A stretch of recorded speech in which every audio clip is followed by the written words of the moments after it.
اهلا بيك يا حاج عبد الغفور في اولى حلقات البودكاست بتاعي اديها شاي. اهلا بيك يا فهيم افندي. اهلا بيك يا محفوظ بيه. اهلا يا سيدي. عاوزين نقول لجمهورنا ازاي الحاج عبد الغفور نجح في حياته. بص يا فهيم، على رأي المثل اللي بيقول حب ما تعمل علشان تعمل ما تحب، وانا راجل بنيت نفسي من تحت الصفر. جامد. بس اهم نصيحة بقى انصح بيها الشباب اللي عايزة تنجح: استحمى بمية ساقعة. تاني نصيحة: اصحى الساعة 6 الصبح وانزل اجري. يجري فين يا حاج؟ على اكل عيشه. ما تركز معايا يا فهيم افندي. حاضر يا حاج، نديها تركيز. تعرف يا فهيم، انا جوز عمتي لما مات ما روحتش دفنته وما روحتش العزاء اصلا. وما رحتش ليه يا حاج؟ لا، دي ألف به نجاح يا فهيم افندي. عايز تنجح ما تروحش عزا جوز عمتك، معروفة. الله عليك يا حاج. هو ايه الله عليك يا حاج؟ انت هتعمل زيه لما كان شغال صبي عند ابويا الحاج سردينه. ازاي يعني يا محفوظ بيه؟ مفيش. عبد الغفور اول ما وصل الوكاله قعد يطبق للحاج سردينه، وكل شويه الله يا حاج على كلامك، وش اظبط لك حجر الشيشه يا حاج، ايش اجيب لك طبق كشري من عند فاطمه كشري يا حاج، لحد ما الحاج سردينه اداله اسرار الشغل كله في عبه، واداله خبره السنين في حلقتين ثلاثه. معقول الكلام ده؟ هل كنت فعلا بتطبل الحاج سردينة يا حاج عبد الغفور؟ ما حصلش. الحاج سردينة افضله عليا ما انكرهاش، وهو اللي علمني اصول الشغلانه. بس انا كنت بحبه بصحيح، وكل اللي كنت بعمله معاه ده كان حب مش تطبيل. جامد. ما كل الطبالين بيقولوا كده يا عبد الغفور. لا محفوظ افندي بيه، انا عمري ما كنت طبال.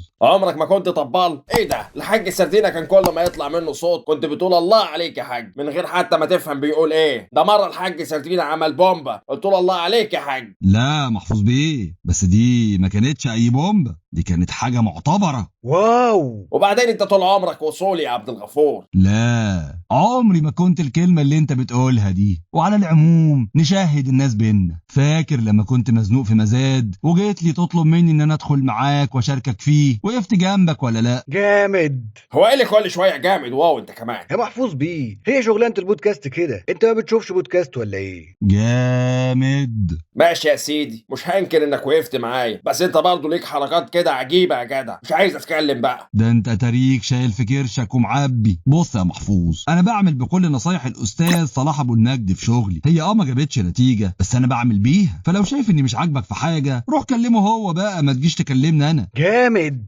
والله يا عبد الغفور انت كذاب وبطنك فاضيه، ومحتواك كله عباره عن ان ابنك مش عايز يشتغل معاك. اصلا لو ابنك اشتغل معاك مش هيبقى عندك محتوى اصلا. يسمع من بقك ربنا محفوظ يا ابو كرش. عارف لو الواد عبد الوهاب ابني اشتغل معايا كل حلقاتي هتخلص واستريح بقى من الوكاله وحواراتها. هو انت كده يا عبد الغفور ما نعرفش ناخد معاك حق ولا باطل؟ ما تحكي لنا يا حاج حكاية الصاروخ اللي هتشتريه من ايلون ماسك ده.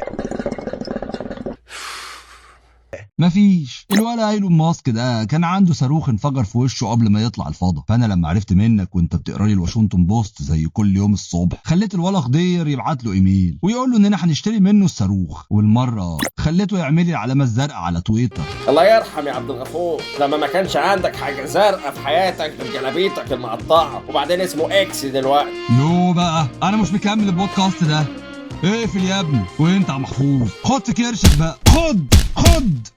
بلاش غباوه يا عبد الغفور، بلاش ضرب في الكرش. اوه ياه جامد. يا عبد الوهاب، يا عبد الغفور.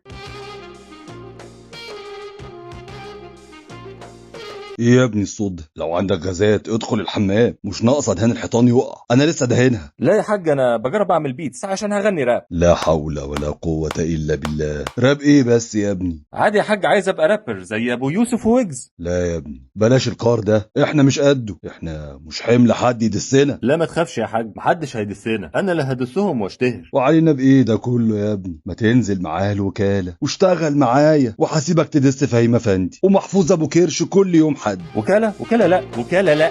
ليه يا ابني بس؟ ليه الوكاله لا؟ مش احسن من قعدتك دي؟ يا حاج انا مستريح كده وهلاقي طريق نجاحي لوحدي. طب ما تيجي تشتغل معايا وتنجح زي ما انا ناجح. يا حاج انت ناجح نجاح ظاهري بس في السوشيال ميديا والبرامج اللي بتطلع فيها والميمز اللي بتتعمل عليك، لكن انت في ارض الواقع انت مش راجل ناجح، انت راجل عادي. انا مش ناجح، الله يسامحك يا ابني، بس على الاقل ما عملتش مشاريع فاشله زي ناس بفلوس ابويا. اذا كان قصدك على مشروع عربيه السماش برجر فمش ذنبي، البلديه هي اللي خدت العربيه. العربيه. ومشروع بيع الهودي والجواكت البامب على التيك توك كانت برضه البلديه. لا ده ذنب الافريقي والشاذلي، فضلوا يضربوا في الاسعار لحد ما اتهرست في وسطهم. بص يا ابني، انا حاولت اساعدك كتير لكن انت مفيش فايده في دماغك دي. ربنا يهديك يا ابو وهاب. ما تعمليش فيها حنين يا حاج، انت من امتى بيهمك مصلحتي؟ ده انا بقالي اكتر من 30 حلقه عمرك ما حضنتني. يا ابني انا ماليش ذنب، المخرج هو السبب والله. تعال في حضني اهو، تعال في حضن ابوك يا ابو وهاب.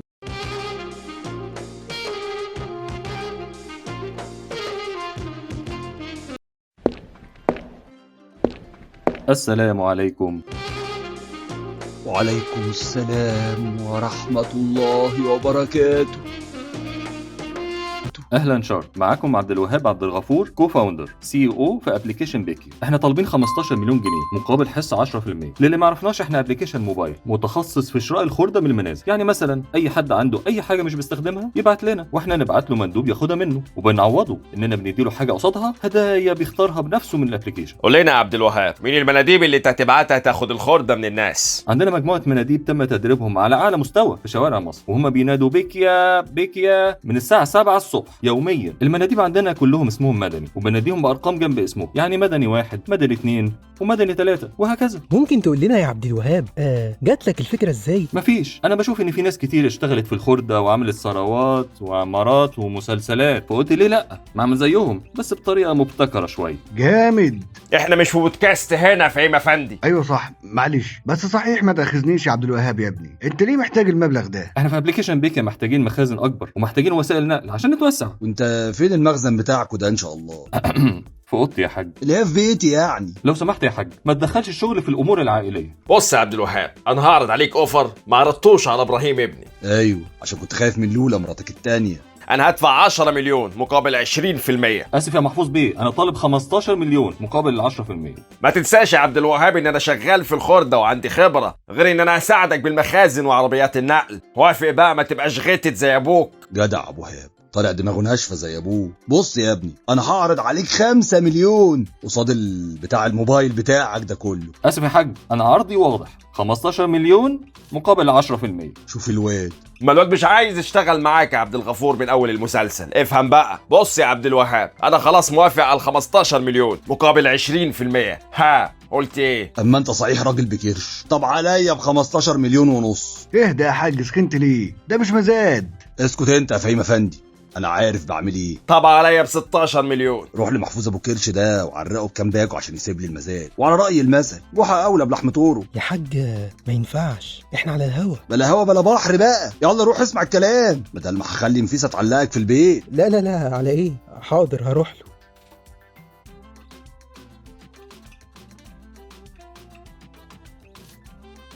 قول لي اللي بعتك مش محفوظ سردينة اللي يتعرق. عليا ب20 مليون جنيه. طب عليا ب21 مليون جنيه. ثواني، ممكن تدوني فرصة أفكر في العروض بتاعتكم؟ اتفضل يا ابني. ها يا ابني فكرت؟ حاج عبد الغفور، أنا موافق على العرض بتاعك. أخيرا يا ابني، أخيرا هتشتغل معايا. بالحضن يا ابني، بالحضن يا أبو وهاب.